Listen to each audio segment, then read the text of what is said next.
versículo que foi escrito pelo apóstolo Paulo aos Gálatas. E essa carta tem um objetivo: mostrar para aquele povo a graça que foi estendida para eles. E qual é o propósito da graça?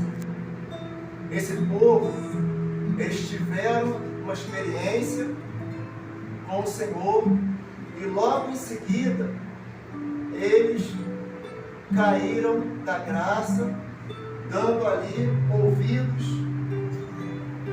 àquela doutrina que religiosos estavam colocando. Eles não tentaram, eles colocaram no meio do evangelho que estava sendo pregado nas igrejas de Gálatas. E a preocupação de Paulo, logo no início da carta, foi justamente mostrar para eles o que é a graça.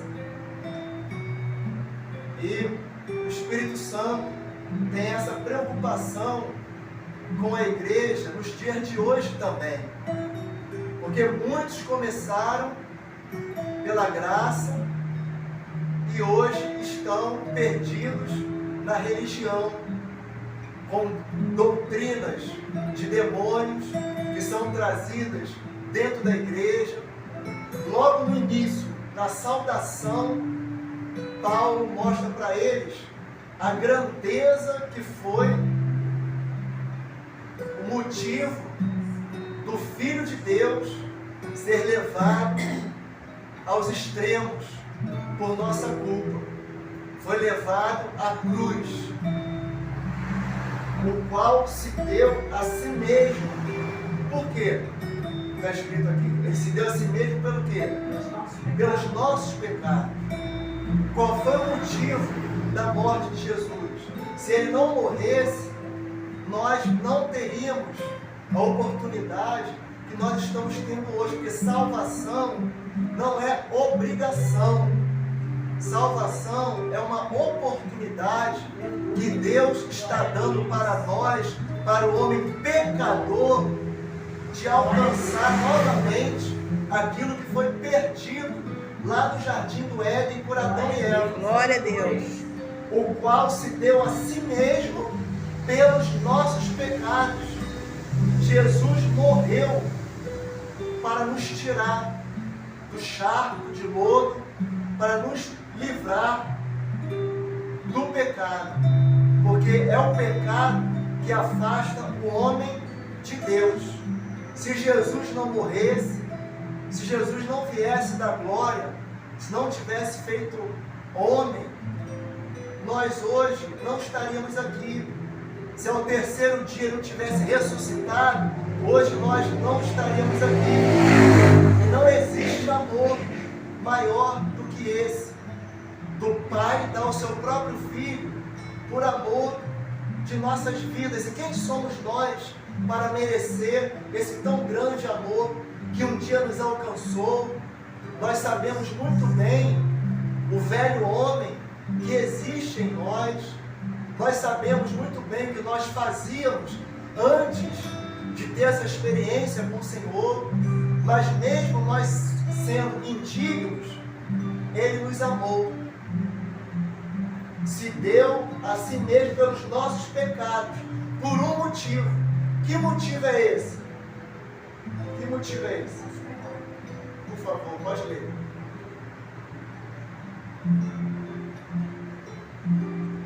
Nosso pecado, para nos livrar do Pode ler, pastor. Para nos livrar do presente século mal. Então, esse sacrifício para perdoar os nossos pecados tem um objetivo. Que objetivo é esse? Nos livrar do presente século mal. Então, a morte de Jesus na cruz, a sua ressurreição, não foi somente uma história bonita. Jesus não foi um líder religioso. Não. Jesus, Ele é Deus. Ele se fez homem. Ele habitou entre nós para nos livrar da ira futura, para nos livrar do presente século mau. Nós estamos vivendo dias maus. A igreja está passando pelo princípio de dores. São dias difíceis. Homens amantes de si mesmos, avarentos, que não têm amor ao próximo, enganadores. Os dias são maus, os dias são difíceis. E foi por isso que Jesus morreu na cruz, para arrebatar um povo para a eternidade, a viver num lugar onde não vai haver corrupção, guerra, tristeza, dor. Foi por isso que Jesus morreu. Agora, a salvação, ela tem os seus benefícios. A salvação nos traz paz, a salvação nos traz saúde, a salvação nos traz segurança, a salvação nos traz esperança. A nossa esperança está em quem? Aonde está a esperança da igreja? Por pior que seja o mundo, a igreja, ela está alicerçada nas promessas do Senhor. Por isso nós temos paz. O mundo está caminhando para a grande tribulação. O governo do anticristo está tomando forma a cada dia. Mas o Espírito Santo, ele está conduzindo uma igreja para que venha ter um encontro com Jesus nas nuvens. O mundo vai continuar sem a igreja, sem o Espírito Santo. Então hoje nós podemos glorificar o Senhor porque nós fomos alcançados por essa graça. No Antigo Testamento não, no início da igreja, a igreja foi batizada ali com o Espírito Santo.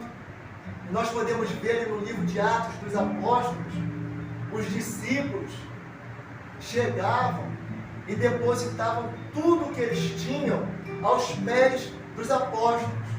Vendiam as suas propriedades, davam dinheiro para a igreja. Aí eu pergunto para a igreja hoje aqui, isso é salvação? Não. Sim ou não? Não. Então, no decorrer da história da igreja, a gente viu isso no livro de Atos? Eles continuam fazendo isso? Sim ou não? Sim. Eu não vi. Eu vi só no início. Por quê? Eles tiveram o entendimento de que fazer ali uma bondade para o irmão, a gente não precisa de Jesus para isso. Eles estavam ali, né, naquela alegria, naquele primeiro amor.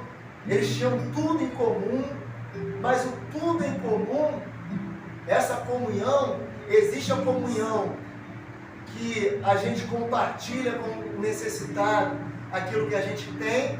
Isso a gente não precisa de Jesus para fazer isso. É uma obrigação. Isso aí é uma obrigação de quem tem condições de fazer, tem que fazer.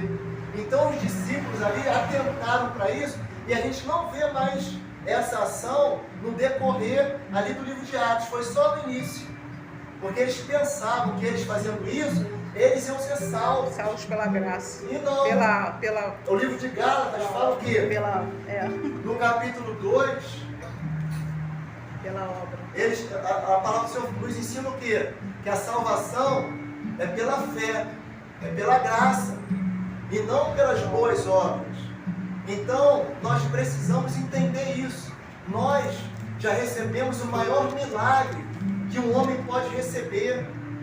É o selo do Espírito Santo, é o batismo com o Espírito Santo, é o entendimento de salvação, de vida eterna, é entender o que a igreja está vivendo hoje no mundo, qual é a posição da igreja hoje. É isso, o qual se deu a si mesmo pelos nossos pecados, para nos livrar do presente século mau. Nós estamos vivendo esse período, um período no qual muitos começaram na graça e já caíram da graça. Paulo, ele diz aqui: maravilho-me de que tão depressa passasseis daquele que vos chamou a graça de Cristo para outro evangelho. Aí ele fala aqui: mas não existe outro evangelho. Ontem os irmãos estavam aqui na porta, fazendo serenata. Foi maravilhoso. Aí eu falei para os irmãos: é maravilhoso, porque a gente ainda fala a mesma língua. Sim. Quantas vezes a gente chega perto de uma pessoa que se diz ser cristão, e a gente, na mesma hora, a gente, esse Deus não é o meu Deus, não. Tem alguma coisa errada aí. Então, hoje, muitos se dizem cristãos, mas vivem uma vida que não corresponde ao verdadeiro evangelho. Querem fazer o que acham, o que devem fazer da sua própria razão. A igreja está vazia, vamos fazer um teatro aqui dentro da igreja. Era isso que os Gálatas estavam fazendo, era mais fácil, né? Vamos fazer uma reunião, com uma comida, com uma bebida, para chamar as pessoas lá de fora para dentro da igreja. E igreja não é isso. Igreja é transformação de vida. Amém. E ninguém é obrigado. Ninguém é obrigado. As portas da igreja estão abertas, a porta da graça está aberta ainda, para quem quiser. Para quem quiser. Não é obrigação de ninguém, é uma bênção de Deus. Jesus foi uma dádiva, um presente de Deus, que foi e que vai ser até aquele grande dia do arrebatamento. Somente Ele pode nos livrar desse século mau, da ira futura. É isso que muitos não entendem e querem fazer da igreja um lugar de entretenimento, um lugar que não precisa de santificação, um lugar que tudo pode. Se você pregar contra o pecado, se você for chamar a atenção do irmão devido a um gesto, a uma vestimenta, a uma atitude, o irmão já sai logo da igreja. Mas esse é o momento que nós estamos vivendo. A salvação é para todos. O Senhor não quer que ninguém se perca, mas a salvação também não é de qualquer maneira, e ninguém é obrigado. O Senhor está aqui com os braços abertos para mim e para cada um de nós. Agora basta a gente entender o motivo dessa dádiva que foi dada para nós. Os Gálatas não entenderam. Paulo diz para eles: mas faço-vos saber, irmãos, que o evangelho que por mim foi anunciado não é segundo aos homens, porque tem muitos que estão pregando aquilo que eles acham, aquilo que eles acham que vai encher a igreja, aquilo que eles acham que vai dar certo. Mas Paulo diz para eles: porque eu não recebi, nem aprendi de homem algum. O evangelho de Paulo, ele não aprendeu de homem nenhum. Mas ele diz: mas por revelação de Jesus Cristo. Está no versículo 12. Então é isso. Evangelho são boas novas. E quem trouxe essas boas novas? Jesus. Ele é o semeador. Então, se as boas novas não vier de Jesus, eu posso falar que é evangelho? Não. O louvor que nós ouvimos aqui: ouço uma voz tão suave. Quem tem ouvidos, ouça o que o Espírito diz às igrejas. Quem está revelando Jesus na igreja é o Espírito Santo.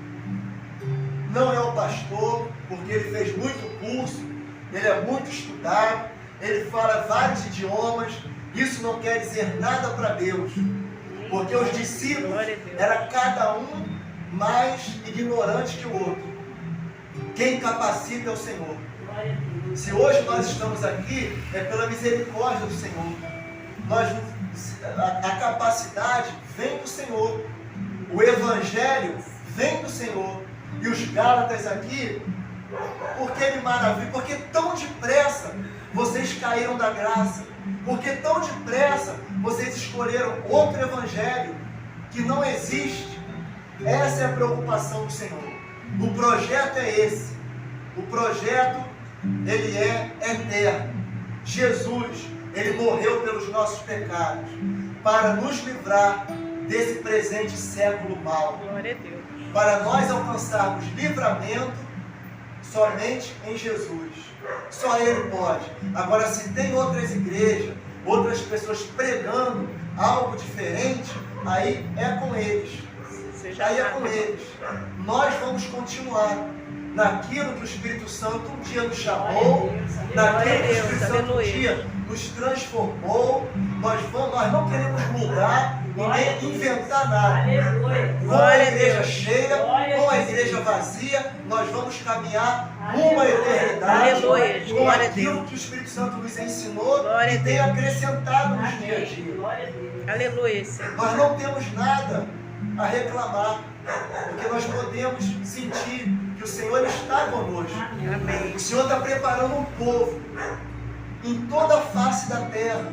O Senhor está preparando um povo, 50 ali, 3 aqui, 2 ali embaixo, mais 20 na outra esquina, e assim a igreja fiel, ela vai tomando forma, rumo à eternidade.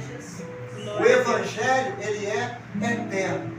Nós não podemos inventar nada. Dons espirituais, palavra revelada, palavra viva, batismo com o Espírito Santo, a esperança, tudo isso vem do Senhor. Sem Ele, nós não somos nada. Sem Evangelho eterno, é religião. Sem profecia, é religião.